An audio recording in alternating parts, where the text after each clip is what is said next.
Je m'appelle Marie, j'ai 26 ans, je suis comédienne et étudiante en littérature. Et, euh, et dans 2 jours, j'aurai plus de cheveux.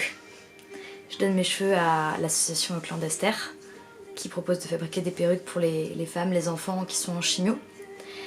Ça fait un moment que j'avais l'idée de couper mes cheveux et je préfère qu'ils aillent quelque part où ils seront utiles. Ces 6 dernières années, j'ai perdu beaucoup de personnes autour de moi, par la maladie ou par des choses plus inconvenantes, mais beaucoup de proches, notamment ma mère qui est morte d'un cancer. Et je me rappelle du jour où elle m'a envoyé une photo d'elle, où elle avait plus ses cheveux. Elle faisait tout pour tout prendre avec le sourire, et j'ai reçu cette photo d'elle sans cheveux. Et je suis allée me cacher quelque part pour pleurer. Ça m'a vraiment miné le moral. Et aujourd'hui, je comprends que j'aurais dû la soutenir plutôt que d'y voir un mauvais présage.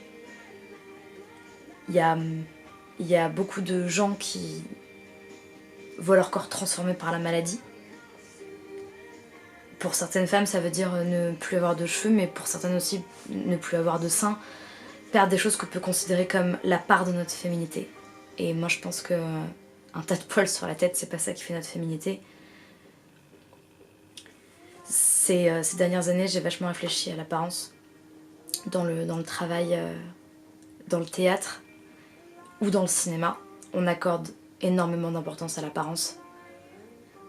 Toutes les annonces de casting de comédiennes se basent exclusivement sur quel poids tu fais, quelle taille tu fais et la tête de tes cheveux.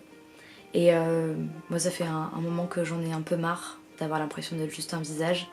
Je vois le temps que je passe devant le miroir à me regarder et ça me désespère. J'ai envie d'un grand coup de vent, d'un souffle, d'un nouveau départ. Et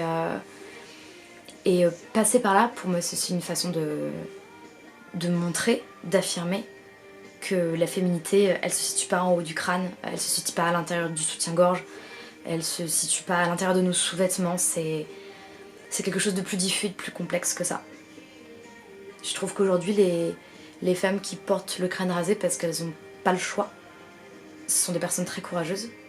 Si je peux aider une de ces femmes-là à avoir une dose de courage supplémentaire, en ayant mes cheveux, c'est avec plaisir. Depuis que je suis ado, mes cheveux c'est un peu ma fierté, je les ai teints de plein de couleurs, je les ai tout le temps coupés. Souvent quand je transforme mes cheveux, que je leur fais une couleur ou que je les coupe, mes potes sont là genre ah qu'est-ce que t'as encore fait avec tes cheveux. C'est un de mes moyens de m'exprimer. Et je pense qu'en ayant plus, je peux exprimer quelque chose que j'arriverais pas à exprimer autrement. C'est une autre façon d'envisager la beauté, une autre façon d'envisager les choses. Et pour finir, c'est une bonne action. C'est un cadeau que j'ai envie de faire à quelqu'un.